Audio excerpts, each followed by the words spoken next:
Yo, what it is, fight fans, YouTube family. This is Nocturnal. This is Boxing After Dark with Nocturnal Thoughts. I'm gonna do a video real quick, man, and it's a little bit different. Usually, I have a lot of thoughts over like a 12-hour shift at night, and then once I get home, I do like a little 15-minute video, and it's very complicated to be able to keep the same potency, keep those thoughts to have the same potency after doing 12 hours. It's hard to keep your thoughts laser focused overnight and then later on be able to articulate and express those same thoughts with the same intensity. So I'm gonna do this one nocturnally at night. It's a cross comparison, pros and cons with the opponents of Terrence Bud Crawford and Errol the Truth Spence, because a lot of times I feel like people cross compare the resumes, and I'm going to keep it strictly welterweight division. What Terrence Bud Crawford has accomplished as a welterweight and what Errol Spence has accomplished as a welterweight. And I'm going to do like the top 5, top 6 opponents. I'm not going to go through the entire resume. Now, I'm going to say all that to say this. They always say that a fighter never comes into a fight 100% healthy. And we as fans, speaking for myself personally, most of the time we attribute that to the physical, what's on the surface. Like, we think of maybe having injuries to the knee, to the elbow, back pains. You know what I'm saying? Usually when we think of a fighter not being 100%, we think of him dealing with the injury. Fragile hands, maybe body aches from tough sparring matches, headaches. We think of it on the physical hemisphere. Now, those that know, they know that when we talk about not being 100% prepared for a fight or 100% healthy for a fight, it's not only that hemisphere that exists, it's also the mental and also the spiritual, just to keep it generic, to keep it basic. So mentally, there's a lot. It's almost impossible. It's impossible for a fighter or an athlete, for all that concerns, to be 100% prepared coming into the fight on the mental level, on the physical level, on the spiritual level. That's why you hear, about these MK Ultra type of experiments on, child prodigy athletes that programs their mind to basically develop this kind of a psyche where they can tap into this almost robotic type of athletic performance where it takes out any distraction. It's like this laser focus. When you hear about athletes getting into that zone, like the Black Mamba mentality, or things like the Bronze Bomber being activated. That's where athletes do meditation, and it's basically where you mentally try to focus 100%. If anybody ever does any kind of meditation or even ever tries to maintain a thought over a consistent amount of time, 10, 15, 20 minutes, without letting their mind stray, without letting their mind wander in other directions, you will know that doing that in a meditational environment is complicated. To maintain a certain breathing pattern, sometimes you can be trying to breathe in slow and breathe out slow, and just naturally you can start to change the pattern of the way you breathe, and you hold your breath, and you have to mentally reset yourself and reprogram yourself to breathe, synchronize and maintain and hold a thought. You can do that with the music playing, with the waterfalls playing in the background, shut out all kind of distractions, quiet room, and it's still hard to maintain a certain train of thought without your mind pulling at different distractions, thinking about the bills, thinking about what you want to eat, thinking about your girl or your man, or thinking about your pets, or whatever's nagging your mind. Anything that distracts your mind is constantly trying to be a distraction. So can you imagine the fighter going into the ring, trying to maintain this laser focus on his task at hand, trying to maintain a train of thought while getting punched in the face?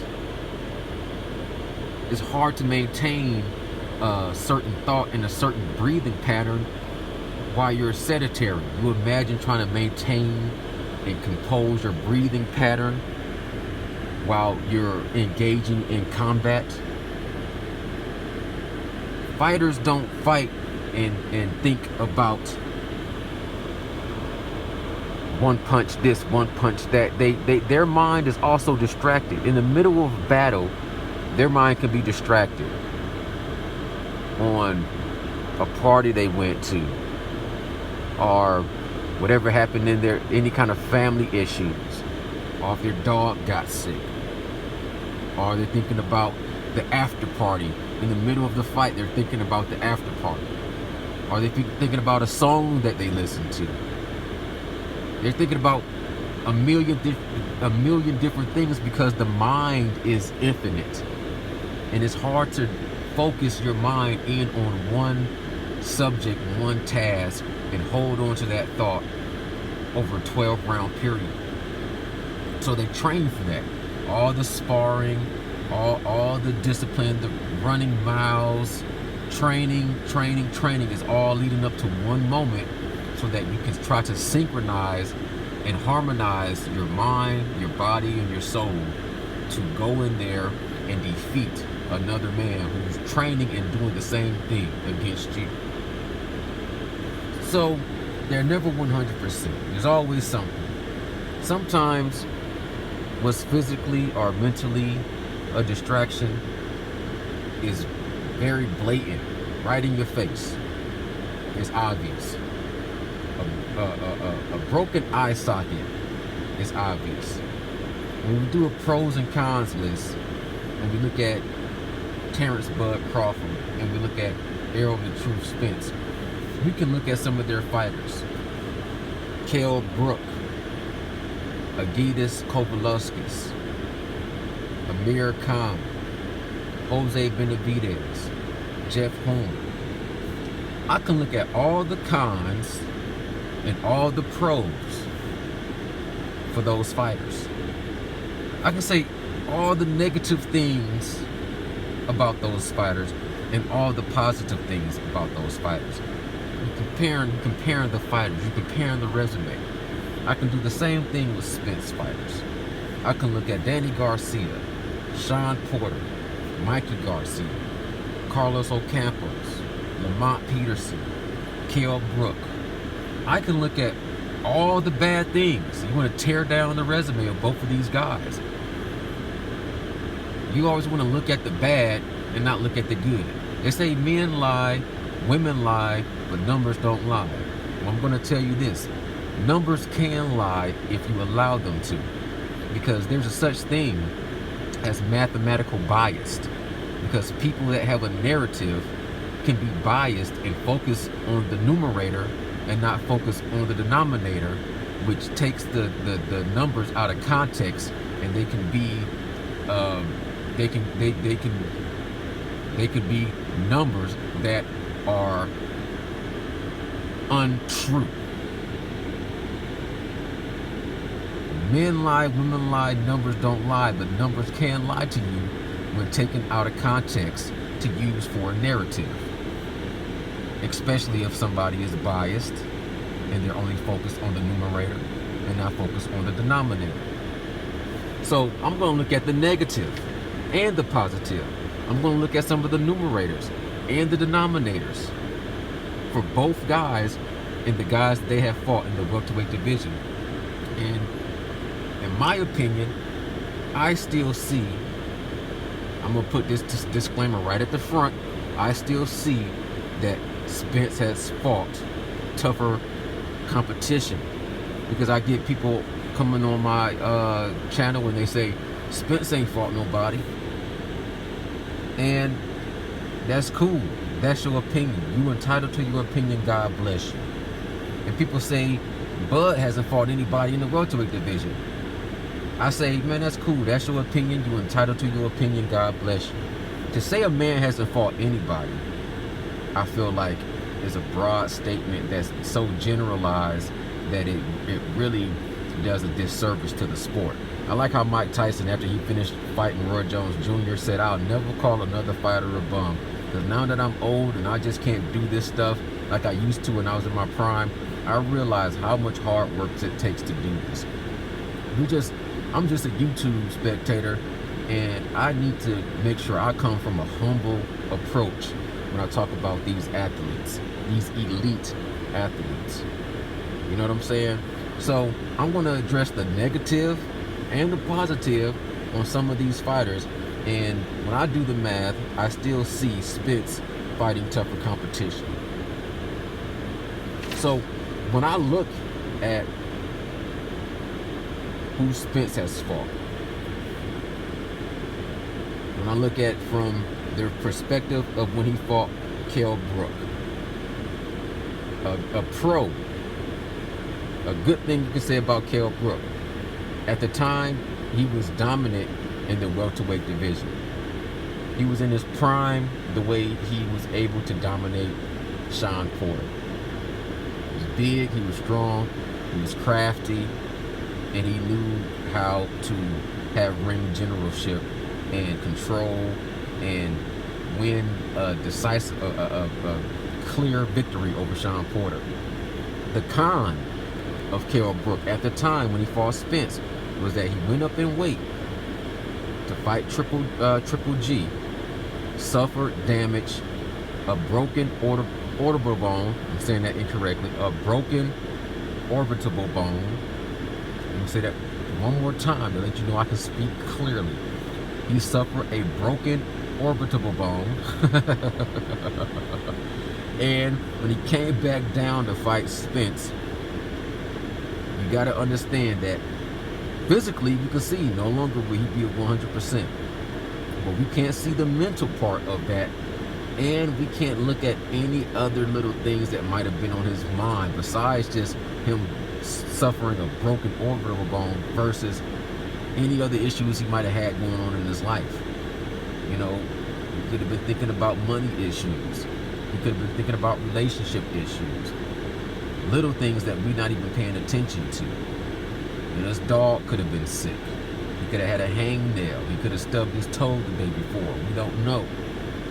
So what we do know is that he had a broken orbital bone from fighting Triple G. He came back down to fight Errol Spence, and that's the pros and cons. He lost to Errol Spence. Errol Spence broke the other eye socket, right? Let's look at the Kell Brook that Bud fought.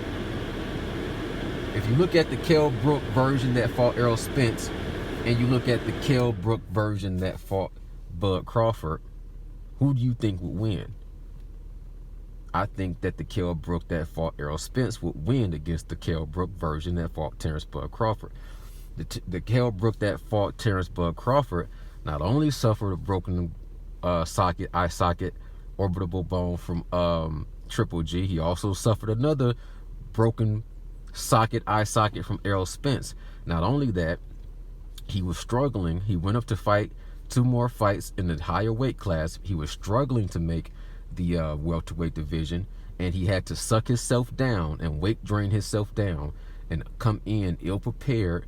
He didn't have his normal trainer. He didn't have his normal promoter to back him up. He didn't have no machine behind him. He had a new trainer that didn't even speak the same language, where you had to have a translator. So there's a lost in translation that you got to take into consideration. So you take that under consideration. 2 broken eye sockets, weight drain, no trainer, no promoter. I think that version loses against the version that fought against Errol Spence. When you look at Egidijus Kovaliauskas, the Mean Machine from Lithuania, which I think was Bud's toughest competition, he did his pros. He was heavy-handed. He had a high knockout percentage, and he was not. I thought he had took a longer layoff, but he really had fought like back in March when he fought against Ray Robinson. And the only thing I can really look at is his performance against Ray Robinson was lackluster, and it was a draw. And we know that Ray Robinson beat Terrence Bud Crawford in the amateurs division. So, we can kind of look at that and say, well, instead of them putting the Mean Machine in front of Bud Crawford, why not Ray Robinson? Now, that's not much of a con. There's a lot of negative. There's more pros to Egidijus Kovaliauskas. He came in there with a game plan and a strategy that he implemented, and he was successful for the first 4 rounds of the fight.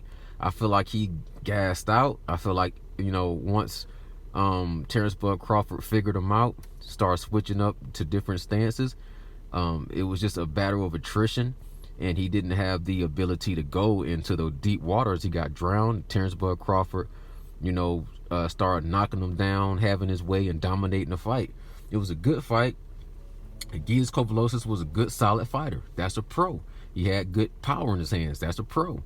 My only biggest con was he didn't have a lot of stamina, and he was coming off of a lackluster performance against Ray Robinson, right? And his other con was he wasn't a household name. Nobody really knew who Egidijus Kovaliauskas is, and they can't even really pronounce his name correctly. So you're fighting somebody that nobody really ever heard of. That's another con when you're talking about the business side of boxing, right? Let's talk about on Spence side. Let's talk about Mikey Garcia. Mikey Garcia has a lot of pros, and he has a lot of cons when you're talking about the Spence fight. Some of the pros, he was undefeated. He was on the pound for pound list. He had moved up to 140 and defeated Adrian Broner.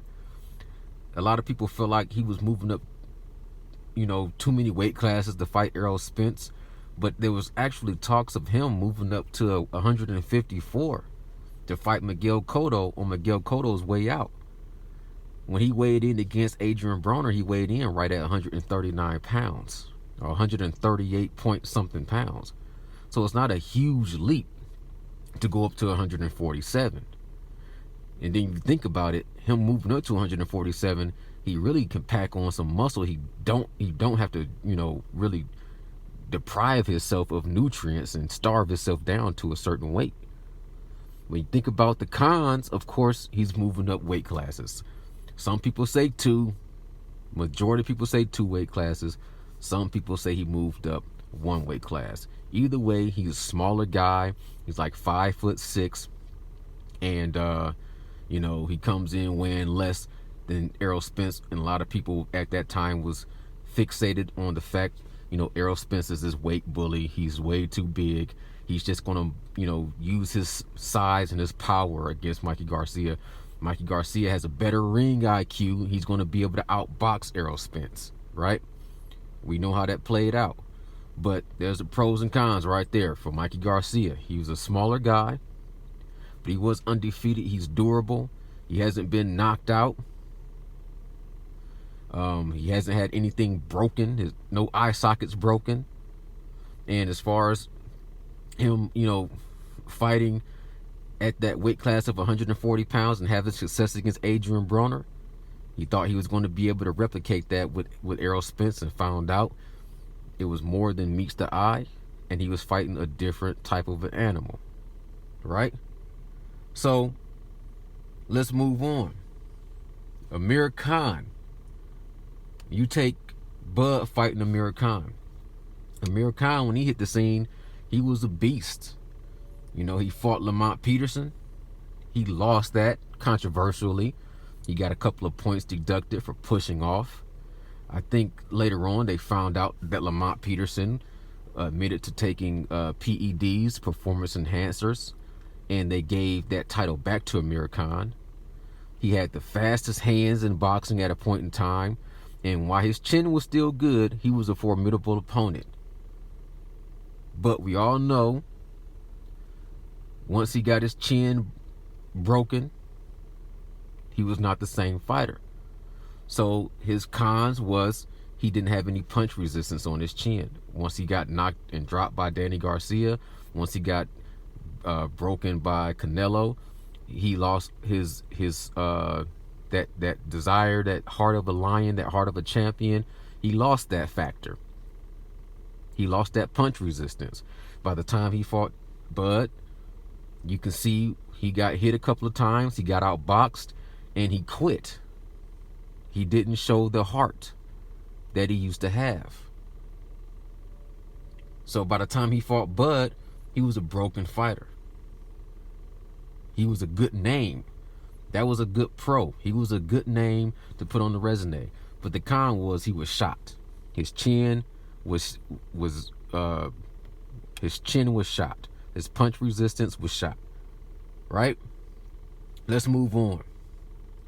Let's look at Lamont Peterson for Spence. Lamont Peterson was, broken down by Spence. Lamont Peterson came out great boxer, very fluid, awkward fighter, can box, can come in and rumble on the inside. But he had taken a loss against Matisse. He admitted to being on steroids. Already said that once.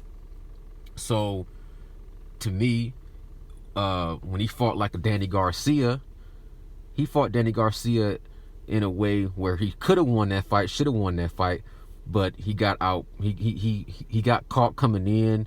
I think he got outworked the first half of the fight.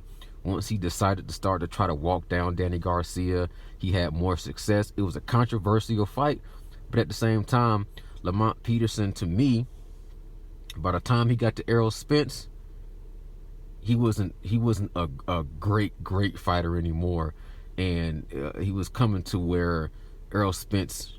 I mean, you had who was Lamont Peterson's trainer? Barry Hunter, I believe. He had him throwing in the towel. You had him throwing in the towel. He got broke down and beaten up real bad. But at a point in time, Lamont Peterson, he was a really good boxer, but you could see there was a blueprint on how to he had been knocked down. When he was fighting Amir Khan, he was knocked down a couple of times. So there you go with Lamont Peterson. You want to compare resumes, look at Lamont Peterson versus Amir Khan. Even though on paper Lamont Peterson beat Amir Khan, in actuality they had to go back around and give that title back to Amir Khan because Lamont Peterson, got caught taking steroids for that fight, right? Now let's look at Jose Benavidez for Bud. Jose Benavidez and David Benavidez, they remind me of like Nick and Nate Diaz. Just two brothers that just scrappy, love to fight. I think Jose Benavidez would have been a hell of a fighter if he had not gotten shot in his leg. We all know the stories back in like 2016. I think he just was taking his dog out. That's the story. He's sticking to it. He was just taking his dog out. Somebody ran up on him off the street, shot him in his leg, right above his knee or right below his knee, and shot him in his hand. He was, to me, he had a long layoff from 2016. His next fight wasn't until 2018, and he fought, I think, Matthew Strode for an 8th round fight, knocked him out, and then he came around and he fought Frank Rojos, and he knocked him out in the 1st round. So he had 9 fights before 9 rounds, 9 professional rounds, from a gunshot wound to a long layoff to 9 rounds before he came and fought Terrence Bud Crawford. So his pros, he had a reach advantage. He is fast. He had some pop. He had some power, some knockout power. His cons, obviously, he's not the same fighter once he got shot in the leg. You can see that it hindered his performance. And another con was his tune-up fight was an 8th round fight, and then he had a run round knockout against a guy that was, some people say tomato can meatball, whatever, but he was not a high-level fighter. When I watched that knockdown, it really wasn't a whole lot of power on that shot that put that guy down, right? Speaking of not a lot of power or not being able to have a good punch resistance, let's go ahead and talk about Carlos Ocampo.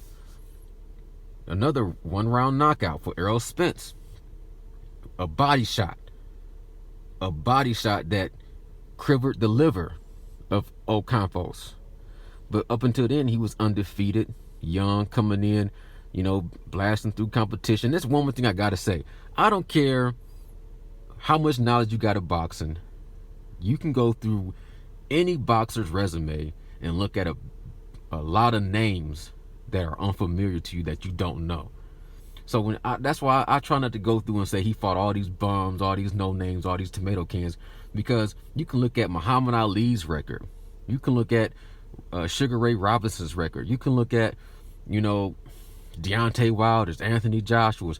You can look at all these Tyson Furies. You can look at Saul Canelo Alvarez. You can look at all of their resumes, and when you see them coming up through the ranks, you can see them fighting a bunch of guys that nobody's ever heard of. That's just the nature of boxing. That's why I'm looking at the creme de la creme, right? So let's move on. Jeff Horn, the guy that Bud fought for his championship in his welterweight debut. This guy literally is known as the fighting teacher. He's a gym teacher. No special effects. Good boxer, dirty boxer, headbutts and elbows. The fight between him and Pacquiao, after the fight, had to get reviewed by the WBO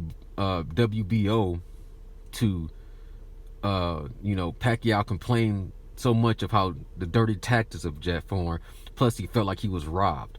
Everybody thought that Jeff Horn was robbed. Everybody thought that Manny Pacquiao was robbed. Similar to the way they thought that he was robbed against Timothy Bradley. That old shiesty Bob Arum tactic where him and Pacquiao had some kind of business issues, and it seemed like to me Bob Arum was trying to figure out a way to get rid of Manny Pacquiao, right? And Jeff Horn, he didn't have a really a deep, impressive resume. He only had a few fights before he fought Manny Pacquiao. He had advantages. He was fighting in his own backyard. He came in there rough, the Sean Porter type style, headbutts, elbows, and he simply outworked Manny Pacquiao for the first half of the fight. Once Manny Pacquiao put his foot on the gas, he pretty much had his way and was dominating Jeff Horn, and really had Jeff Horn hurt. And I believe it was in the 9th round. He really almost had Jeff Horn completely knocked out. So he got that fight. He got that nod. How many times did he defend it? One time. He fought one other guy defending that belt, and then they moved him on to fight Terrence Bud Crawford. So I just don't see Jeff Horn being a true champion. It was more like Jeff Horn was a flash in the pan. Speaking of a rough, tumble fighter, elbows and headbutts, that moves us on to Shawn Porter. Shawn Porter, to me, is the truth machine of the welterweight division. You put a fighter in the ring with Shawn Porter, it's going to expose the truth. It's going to expose whether or not he belongs in the welterweight. It'll be a close fight. It'll be a dirty fight. It'll be a clumsy fight. It'll be it won't be pretty, but it's going to separate the men from the boys. When you think about who Shawn Porter fought in the welterweight division, there's no better impressive resume. Not that he won all of them. Not that he didn't lose some of them that he was supposed. To me, he had a close fight against Yordenis Ugas. He could have lost that fight. He had a close fight against Keith Thurman. He did lose that fight. He had a close fight against Danny Garcia. He won that fight, but he exposed the truth. He gonna take his pound of flesh, and he took his pound of flesh from Errol Spence. But he also was hurt and hit harder than he's ever been hit in a professional fight when you see him getting dropped in that 11th round against Errol Spence. And the truth was revealed. Errol Spence was the truth. He fought Shawn Porter tooth and nail, and he came out on top. The last opponent that Errol Spence has fought was Danny Garcia. Danny Garcia beat Amir Khan, who's Bud's biggest name, minus Kell Brook. And Kell Brook was beaten by a better version by Errol Spence. And Danny Garcia just fought Errol Spence after Errol Spence came from a horrific car accident where people thought it was going to be fatal. He came back, got his life back on track, got his body back on track, got his mind back on track, and came in and dominated Danny Garcia. Danny Garcia damn near beats everybody on the list that Bud just fought. Shawn Porter beats Agitas Kovalauskas. Shawn Porter beats Amir Khan. Shawn Porter would beat Jose Benavidez. Shawn Porter would beat Jeff Horn. Shawn Porter would beat the version of Kell Brook that fought Terrence Bud Crawford. Because Terrence Bud, to be honest, the Kell Brook and Shawn Porter fight was close. And it was controversial then that Kell Brook was doing a little excessive holding.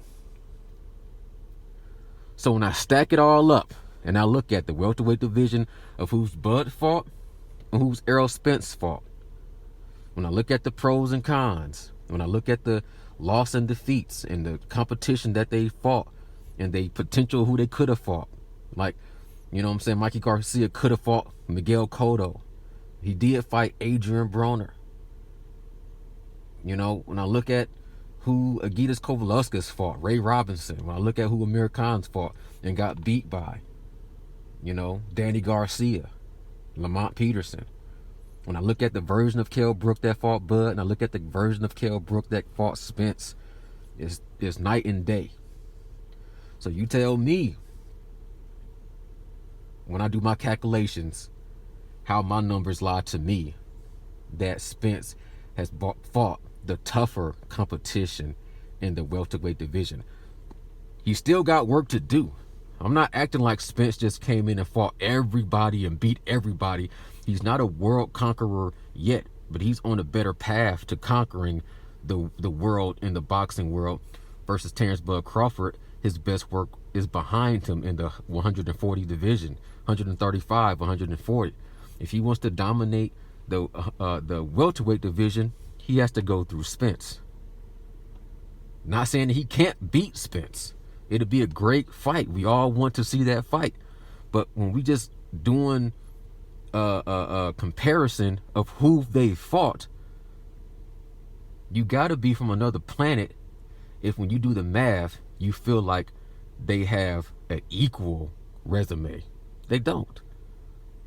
This is Nocturnal Thoughts, man. I appreciate your time. Be blessed.